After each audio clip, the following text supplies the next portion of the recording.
The history of the world is a history of names. Thousands of years of names.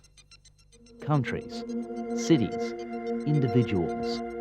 The names of champions and mass murderers, rulers and revolutionaries, scholars and frauds.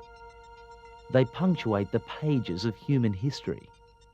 And inside this list of names, there is a smaller, more select roll of honour. On it are those people whose actions have so shaped the world, for good or bad, that their names have become instantly recognisable. Julius Caesar and Genghis Khan, Adolf Hitler and John F. Kennedy, Albert Einstein, Aristotle, Muhammad, Mahatma Gandhi. But there is one individual whose name has become more familiar than any other. Jesus Christ, the man who claimed to have defeated death.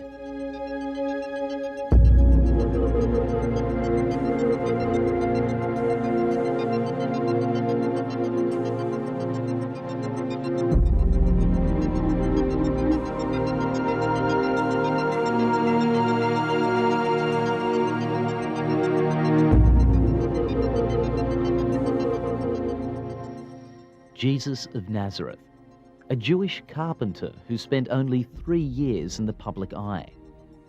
Homeless, uneducated, and eventually executed as a criminal. Yet for 2 millennia, the world has hung on his every word. One historian has written, "No revolution that has ever taken place in society can be compared to that which has been produced by the words of Jesus." His teachings have inspired the greatest acts of kindness and been twisted to justify the bloodiest acts of tyranny. Who was Jesus? What did he really stand for? The writers of the Bible present us with a life free of faults and filled with astonishing acts of compassion. But it's not his personal morality or the mercy he bestowed on others for which Jesus is chiefly remembered. Jesus is called the Christ by millions because of his seemingly miraculous powers, specifically his power over death. In his lifetime, Jesus was supposed to have raised at least 3 people from the dead, 2 men and a young girl. But it wasn't these exploits that earned him the reverence of hundreds of millions. Jesus stands out from every other teacher and healer in history because he is reported to have raised himself from the dead.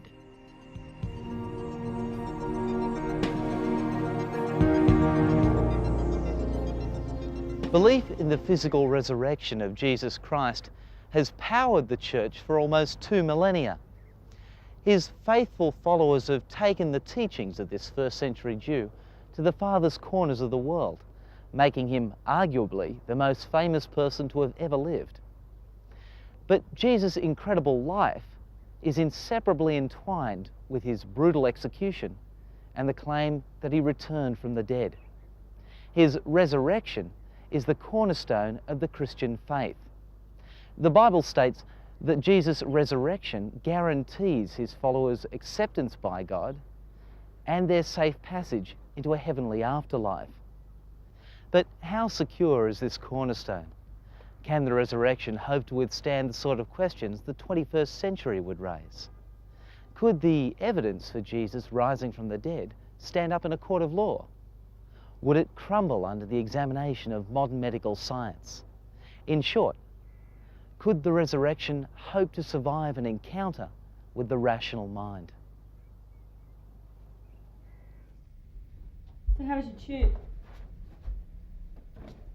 Disaster. What's up? I've got exactly 48 hours to prove that not all dead people have stayed dead. I'm sorry, I think you lost me somewhere at the bag thing. Look, to complete one of my law subjects, I've got to take part in a debate. The topic is that Jesus Christ survived the crucifixion. Guess who got the affirmative case? I thought you were doing some debate on the existence of aliens or something. Well, I was until some bright spike in class suggested a change of topic. So how are you going to prove that? Well, They gave me this, and I got a whole lot of historical stuff, and all the caffeine we've got in the kitchen. Great shot. Fantastic shot, Jeff. Most people find something to admire in the character of Jesus of Nazareth. His hometown draws tens of thousands of tourists every year. But the biblical accounts of Jesus' life leave most modern readers with an uneasy feeling because of their reference to miraculous events. As the French philosopher Rousseau put it, "Get rid of the miracles and the whole world will fall at the feet of Jesus." but his miracles are the events which set him apart, that ultimately make him such an intriguing character. Visitors to the modern state of Israel find the echoes of Jesus' extraordinary life at every turn. The Mount of Olives still affords the best view of the ancient city of Jerusalem. The Gospels record Jesus reaching a similar vantage point and predicting the destruction of the city in 70 AD by the armies of the Roman general Titus. A full-scale model of the city as it looked in the 1st century shows tourists other points of interest in the Jesus story. The temple colonnade, where Jesus is reported to have declared himself to be the Christ. The temple was also the site where many came to Jesus to be healed of their sicknesses. The pool of Bethesda is where Jesus is said to have healed a man who had been an invalid for 38 years. Or the pool of Siloam, where Jesus sent a man born blind to wash and receive his sight. Jesus also told his disciples on many occasions that Jerusalem was the city where he would be tried, executed, and buried, and where he would physically rise from the dead 3 days later. Christ was resuscitated, that is, brought back to life. But more than that, he was resurrected in the sense that his whole person was transformed for the age to come, so that he is a kind of pledge for us of our hope for the future. And if that is something that didn't happen historically, then Jesus is just a man, really. There were no shortage of prophets around, failed prophets. Well, if Jesus said, "I am going to be raised again on the 3rd day," which he did, and if it didn't happen, then his prophecy hasn't come true. He's just another failed prophet. The details of Jesus' life are supplied for us by 4 ancient biographies. These books are named after their authors: Matthew, Mark, Luke, and John. Within the church, they're referred to as the Gospels, an ancient Greek word for good news. These Gospels provide the primary evidence for the resurrection. They contain a record of the events leading up to the arrest, the execution, the burial, and the supposed rising of Jesus. But do they help or hinder the case for the resurrection? What sort of credibility do they have in the eyes of modern historians?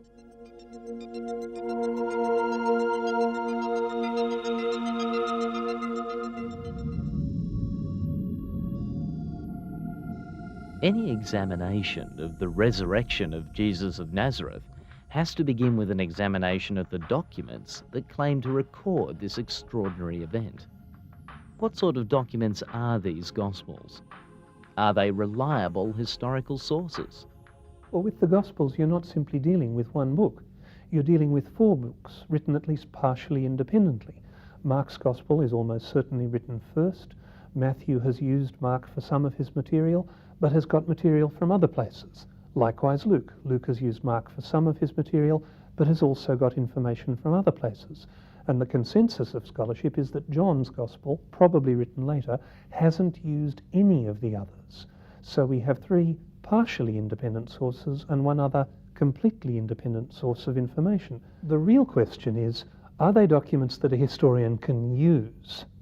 And there the answer is simply yes. Like other ancient documents, they present problems for a historian, but they are nonetheless documents that a historian can use, can make use of, can deal with critically, but with some confidence that they've got evidence that they can get at. There's a certain amount of archaeological evidence that locks in with the framework of the Gospel stories. Two well-known cases are the so-called pavement on which Pilate gave judgments in Jerusalem. Now, that particular archaeological site has been found and is well known, so the Gospels aren't set in fantasy land, they're set in places that archaeologists have actually seen and worked on. Examining artefacts is one way of checking the credentials of the Gospels. Another is comparing their accounts with other historical records. That consideration shifts our attention 50 kilometres south of Jerusalem to the ancient Jewish fortress of Masada. Masada has been a site of archaeological interest for decades. Handheld picks and brushes uncovering the secrets of the centuries. But when historians try to understand what went on here so many years ago, they also sift the records left behind by the writers of the time. Many turn to Flavius Josephus, a first-century Jewish historian, who provides us with the most detailed accounts of the Masada campaign. We've learned to trust Josephus' eyes when we look into the past at the Roman-Jewish struggle. But Josephus doesn't just tell us about Masada. He's a non-Christian historian who also confirms key elements of the Christian story. Now there was about this time Jesus, a wise man, if it be lawful to call him a man, for he was a doer of wonderful works, a teacher of such men as received the truth with pleasure. He drew over to him both many of the Jews and many of the Gentiles. He was the Christ. And when Pilate had condemned him to the cross, those that loved him at the first did not forsake him, for he appeared to them alive again the third day. There are certainly a number of other Greco-Roman authors who make brief mentions of Jesus, or at least make mentions that almost certainly refer to Jesus. But they don't actually tell us very much. There's a passage in Josephus which, though it was doctored by early Christians in about the 6th, 7th, 8th, 9th century, monks who apparently couldn't stand Josephus saying something like, this man claimed to be the Messiah, and doctored it so it said, this man was the Messiah.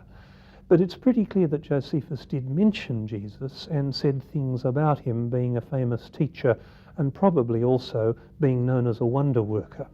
So Jesus' existence and various events in his life can be confirmed by historical sources other than the Bible. This would appear to be a point in favour of the Gospels. But establishing the authenticity of the Gospels does not prove the honesty of their authors.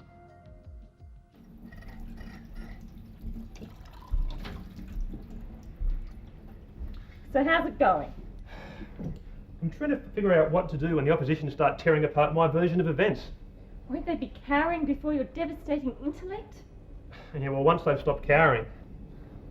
How about you use the word objection a lot? Or I know, bring in some surprise witnesses.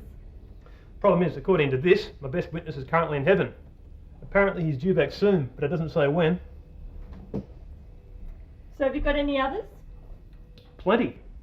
Family, friends, civil servants. There's even a doctor in here somewhere. So what's the problem? Well, how can I put this? Each of the witnesses, they're all a few sandwiches short of a picnic. Why? You're the medical student, Amy. Surely you've covered the topic of death by now. If someone dies, they stay dead. The only person who's ever been able to avoid death is Elvis. So do they seem to be lying or mad?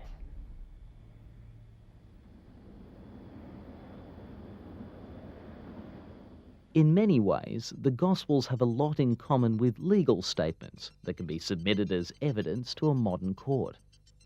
Matthew, Mark, Luke and John's accounts contain statements from people who claim they witnessed the resurrection. So what do legal experts make of the quality of their testimony? The Gospel accounts are very honest. For example, they talk warts and all about the writers and about the disciples, and they even talk warts and all about Jesus. They don't hide the fact that he did not get on with the religious leaders. They are very open, non-biased accounts. Several modern scholars believe they have detected inconsistencies in the Gospel accounts of Jesus' trial, death and resurrection. But lawyers suggest what appear to be weaknesses in the case of the resurrection can actually turn out to be strengths. Differences are important in accounts because they show you there is no collusion. If people get in a witness box and tell the same story exactly in the same way, then you think, hey, they've got together on this. But when they bring their own little emphasis, you think, wow, I mean, this is significant. For example, Luke alone records that Jesus healed the ear of the high priest's servant that Peter cut off. Now, we know Luke was a doctor. That's an incredible account, showing that it's really Luke's touch, and it just happened so naturally. But no other gospel records that. That's not inconsistency, that's reliability. The gospel writers give every evidence of making what they believe to be an honest record of the events they and others witnessed. But what about the main event, Jesus rising from the dead? Surely common sense rules out the accuracy of their testimony, however honest they were in recording it. The idea of someone defying the most fundamental fact about life is hard to entertain. But legally speaking, the case for proving the resurrection does not rest on proving that a resurrection is possible. It all comes down to a simple equation. One lawyer put it this way. The legal evidence required to prove Jesus' resurrection is twofold. Firstly, one must prove that Jesus Christ was dead beyond resuscitation at point A. Secondly, it must be shown that he was alive at point B. If someone is truly dead at point A and alive at point B, the only possible conclusion is resurrection. But this is where many historians believe the conspiracy begins. Did Jesus actually die on that cross approximately 2,000 years ago? Or are there more human explanations for his reappearance 3 days later?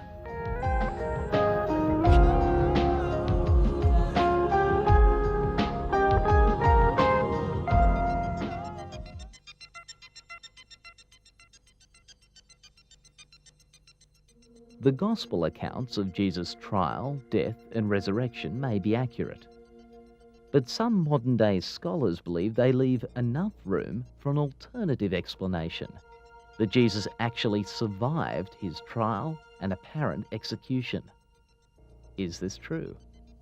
Can the historical evidence be interpreted in such a way that it allows for the possibility of Jesus' survival?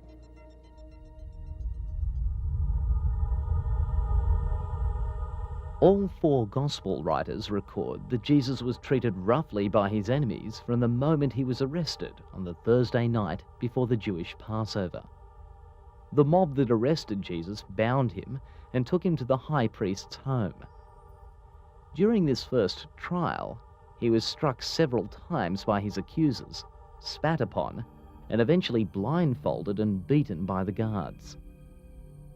After a sleepless night, Jesus was handed over to the governor of Jerusalem, Pontius Pilate, for the Roman part of his trial.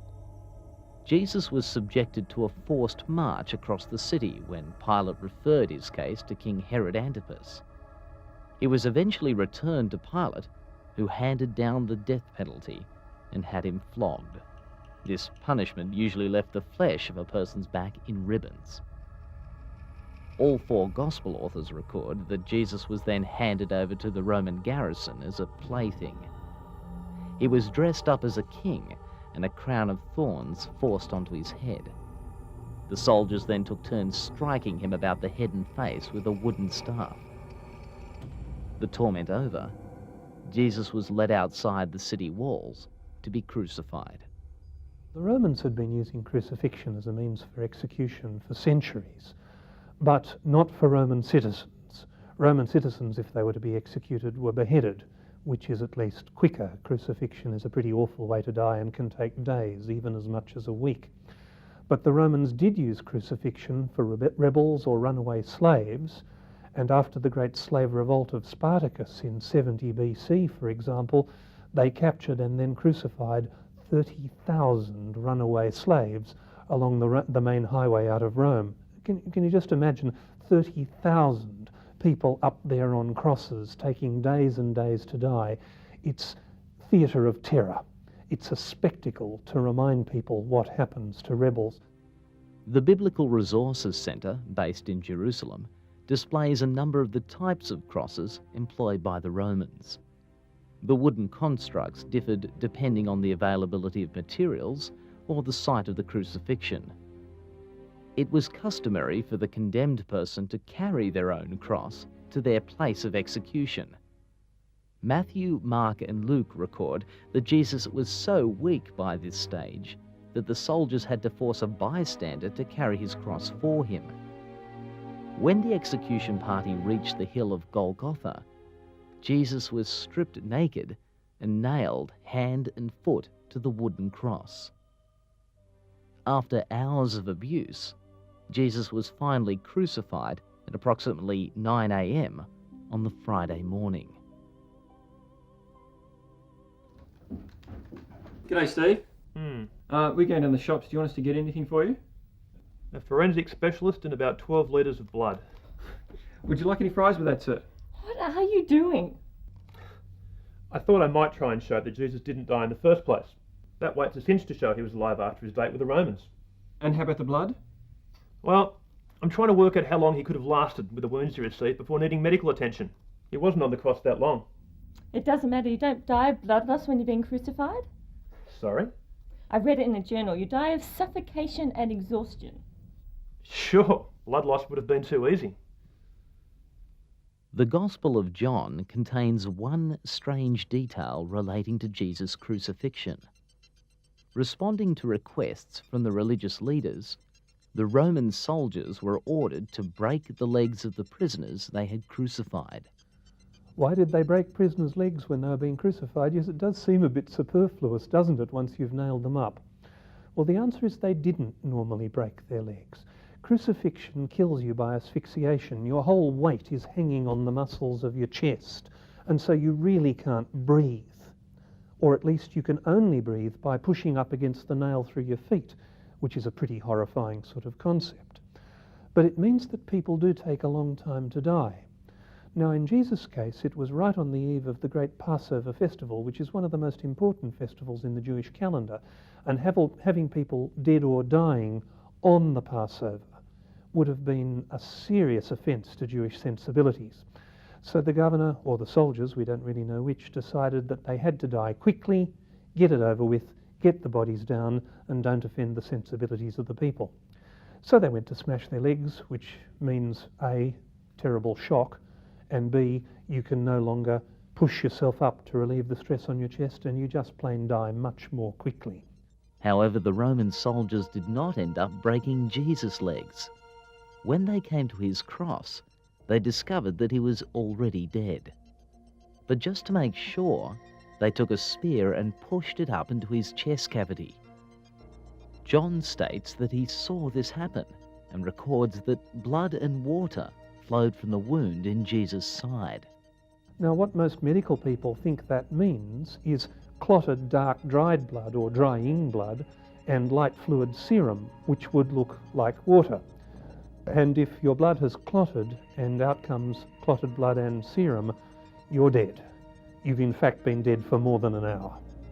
The Roman soldiers weren't the only ones surprised to find that Jesus of Nazareth had died so quickly.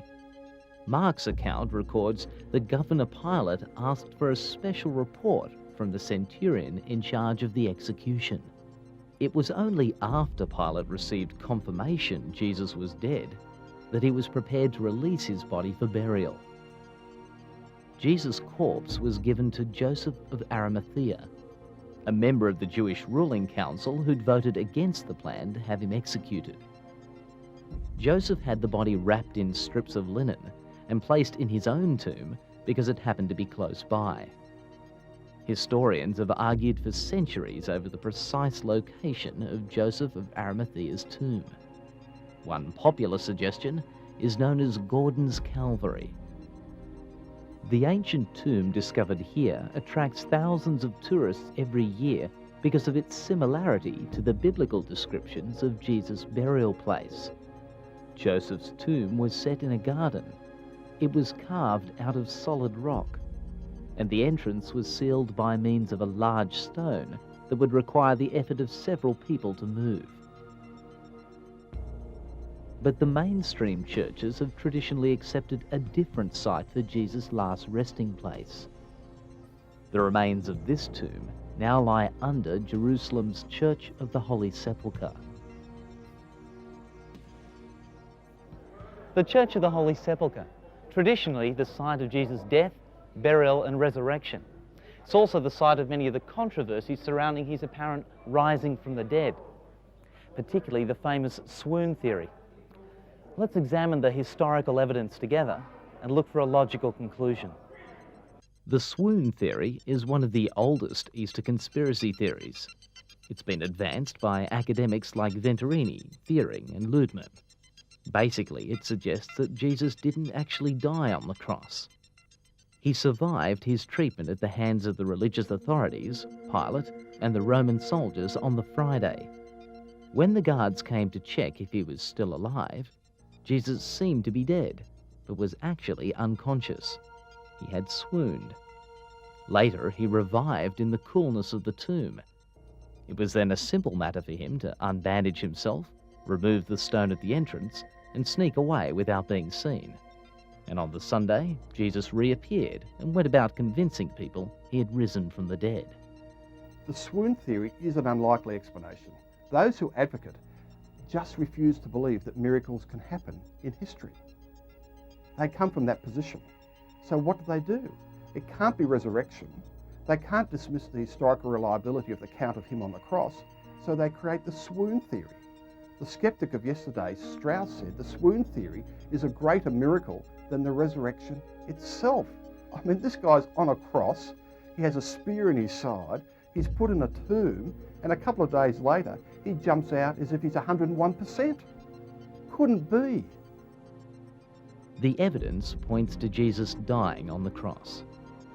The records also indicate the religious authorities of the time were determined to make sure the body of Jesus stayed in its tomb. Matthew notes they gained permission from Governor Pilate to place a guard on the grave to prevent anyone stealing the body. They also placed seals on the entrance stone to ensure it remained undisturbed. But for all their precautions, something went wrong.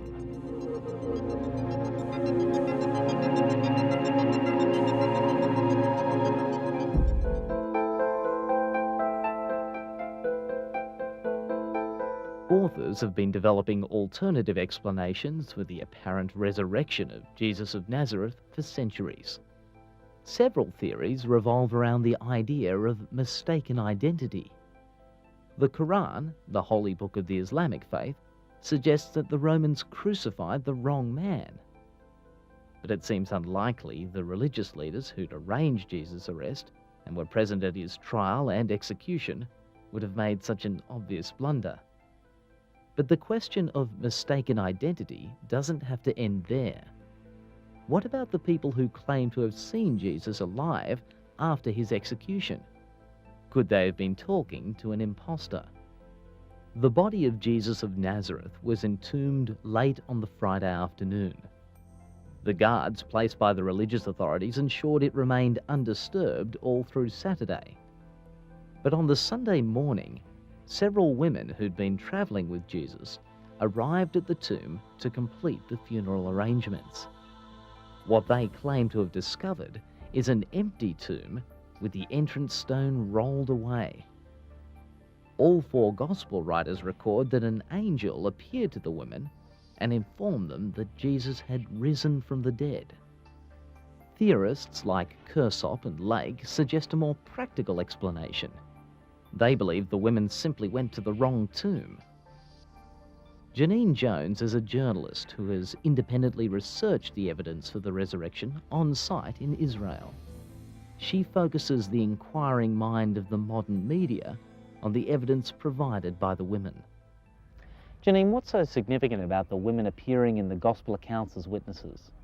Well, I think it's surprising that the Gospel records that the women were witnesses. You see, if you were going to fabricate a story, you wouldn't choose women to actually give an eyewitness account of the resurrection. Why is that? Women weren't, they didn't have the same status as women do today, of course, in the first century, and a women's testimony wasn't valid in a court of law. So if you wanted your story to be credible, I think you would choose someone like Joseph of Arimathea or Nicodemus, who were sympathetic to Jesus and who had a standing in the Jewish community as members of the Sanhedrin and knowledgeable in the law.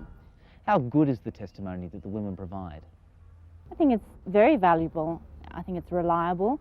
They were there, they witnessed his journey to Golgotha as he carried his cross. They witnessed his suffering on the cross, his death, him being taken down from the cross, and they would have known where the tomb was, where Joseph of Arimathea's tomb was. That's where he was laid. That's where they went to anoint his body.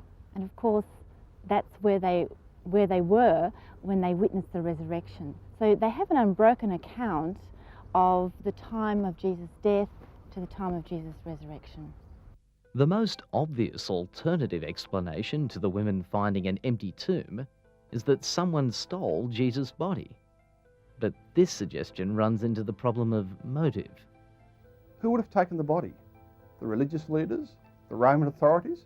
They didn't want this story out there. They didn't take the body. The disciples? Why would they take the body? Totally contrary to the teachings of Jesus. And in the end, they died for this. So if they had taken the body, they wouldn't have allowed their own lives to be sacrificed for it. The Gospels document no less than 12 separate occasions on which the risen Jesus appeared to people. Mark and Luke record that on the Sunday in question, 2 of Jesus' disciples were travelling through the countryside on their way from Jerusalem to the town of Emmaus. They claim to have been met by the risen Jesus, who walked and talked with them for a considerable period of time. He then vanished, and they returned to Jerusalem to inform the rest of his disciples. Luke notes that when they returned, they found the others discussing how Jesus had already appeared to one of his chief disciples, Simon Peter. While they were comparing notes, Mark, Luke and John agree that Jesus appeared in the room. The witnesses were initially terrified, believing they were seeing some spiritual apparition. But Jesus proved his physical presence by inviting them to touch him and then by eating a meal. Jesus continued to meet with his disciples on several other occasions over the next few weeks. Individual meetings with cynics like his brother James, public appearances for the sake of skeptics like longtime follower Thomas. The most startling occasion recorded involved a prolonged meeting with more than 500 people. The Gospel accounts show that Jesus' disciples were amongst the hardest people to convince. John records Jesus eventually had to appear to Peter and several other disciples on the shores of Lake Galilee and spur them on to tell people about his resurrection. I've been reading these pages over and over again, and I'm sick and tired of trying to come up with an explanation as to why a dead guy is suddenly walking around alive, the other side of a crooked judge and a lynch mob with too much time on their hands. I mean, the witnesses, they're also consistent. There's nothing to work with here. I mean, as far as they're concerned, it's either resurrection or nothing. Just ignore them. Usually works for me. It's not like anyone saw him rise from the dead anyway. Yeah, except there were these guys who reckon they saw him alive afterwards, and there's this empty tomb. I mean, it's pretty much the same thing. Mate, they were his friends. They were counting on him coming back. Yeah, sure. I guess they were, except for those who didn't like him and those who weren't expecting him to come back. Mate, they were probably all dreaming. I mean, he wasn't around that long. How long was he around for? Yeah, sure. Thanks, Darren. Now all I've got to do is make 1 month seem like a short period of time. The appearances of Jesus, I think, are credible, at least to me, because they involve several of our senses, or several of the senses of the people at the time. They saw him, the eyes were involved. They heard him, the ears were involved. They actually put their hands on him, so their senses were involved in that the tactile bodily sense, and they ate with him. So, I mean, they are the usual indicators by which people relate to one another. We see, we hear, we shake hands, we have a meal together. That's why we know we are dealing with a real human being and not a phantom or a ghost or a spook or something like that. Lake Galilee is just one of the many sites where the risen Jesus is supposed to have met with his disciples. In total, close to 600 people claim to have met with him over a period of 40 days. In his last appearance, Jesus returned to heaven from a hillside just outside of Jerusalem. Jesus' religious opponents suggested the resurrection story was a conspiracy constructed by the disciples. If it was, then it's one of the most elaborate hoaxes of all time. When he died on the cross, they were bitterly disappointed and broken-hearted people. They thought that he was going to bring in the kingdom of God or something like that. And so they are crestfallen, they are disappointed, their bottom has fallen out of their world. So emotionally and psychologically, I do not see them saying, oh, well, let's make up a story about resurrection. I don't think they're in the emotional state of mind to do that. It's hard to refute the evidence that Jesus of Nazareth died on a Roman cross outside the walls of Jerusalem. But the mystery of his death deepens the more it's examined. What of the witnesses to the risen Jesus? Some have suggested that there is a psychological explanation for his apparent rising from the dead.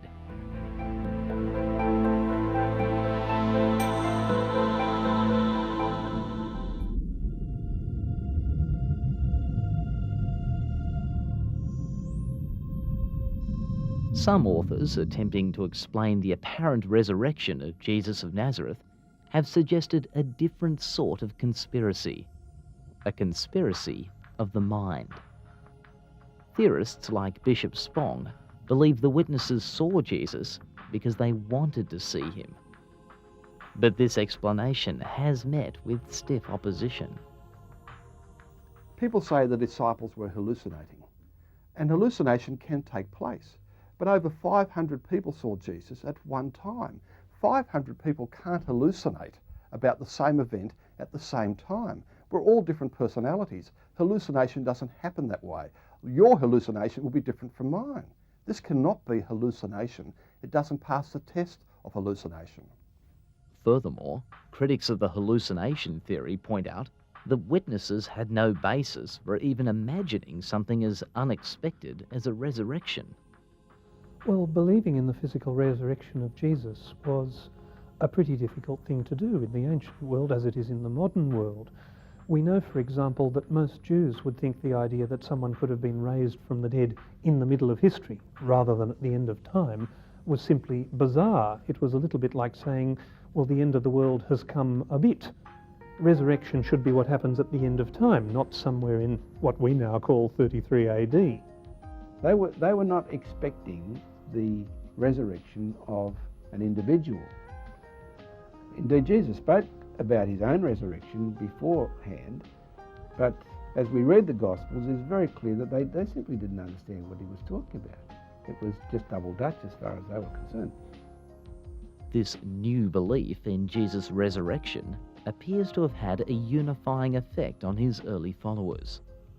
The Jewish temple, reconstructed and enlarged by Herod the Great, became a focal point for Jesus' disciples. Individuals who'd once been terrified of execution began to proclaim loudly that Jesus rose from the dead. I think that's the most impressive thing about Jesus' resurrection. It's not that he just appeared to people, but that his appearance made a radical impact on people's lives, and so it changed people's ways of thinking, it changed people's lives. Oh, there's no question that the resurrection was a foundational belief for the early Christians. It's mentioned numerous times in the earliest Christian documents, which are not the Gospels. The earliest Christian documents are the letters of St. Paul. He mentions the death and resurrection of Jesus numerous times. It's mentioned through the Gospels. It's mentioned in every New Testament document. The New Testament also records that the religious authorities banned preaching about Jesus. His followers in Jerusalem underwent incredible persecution. But instead of vanishing, the church thrived. The disciples were absolutely convinced that Christ was raised from the dead. This was at the centre of all of their preaching and teaching. Certainly they believed that in his death, Christ brought about the forgiveness of our sins for those who believe in him. Widespread persecution of the Christian faith broke out in the Roman Empire during the reign of Emperor Nero. Tradition holds that the two key leaders of the early church, the apostles Peter and Paul, were both martyred in Rome around AD 67 as a result of their persistent preaching. But rather than retreat from their beliefs, the early Christians enshrined them. Ancient texts from the 2nd century churches demonstrate that the physical resurrection of Jesus Christ remained as important as ever. We have very clear evidence from the early 2nd century as to what happened to Christians who clung to their beliefs when threatened by the Roman government. Pliny the Elder, who was the governor of northern coastal Turkey around about 113 AD, corresponds with the Roman Emperor Trajan about how precisely to handle these cases. And the procedure they agreed on was this: ask them formally 3 times, are they a Christian? That gives them time to change their minds. If they say, yes, they are, then they are taken away for execution, unless they're Roman citizens, in which case they are formally tried in Rome and then executed if they stand by their beliefs.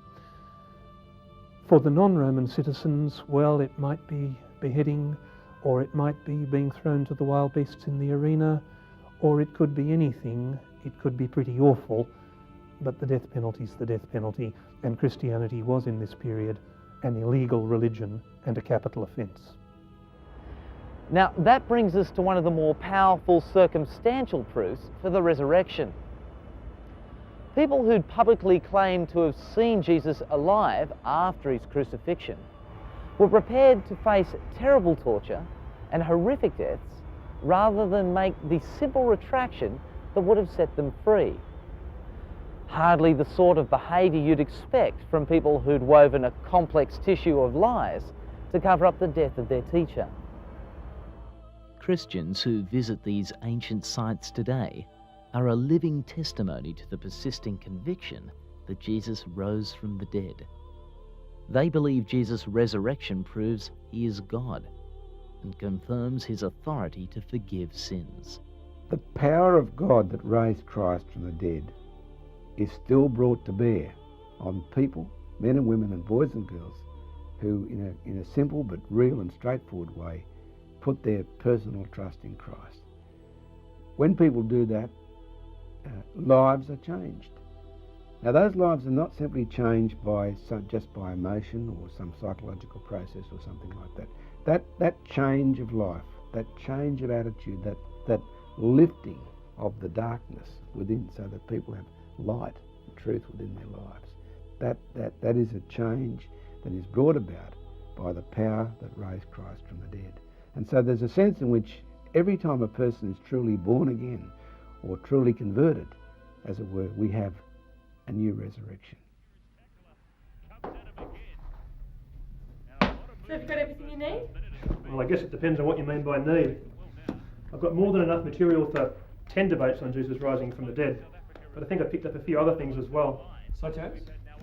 Well, an uneasy feeling, strong desire for a drink, and I think I'm going to have a chat with a mate of mine who's a Christian. So where you going? Well, the pubs are closed. I think we'll go and chat to my mate. Fantastic!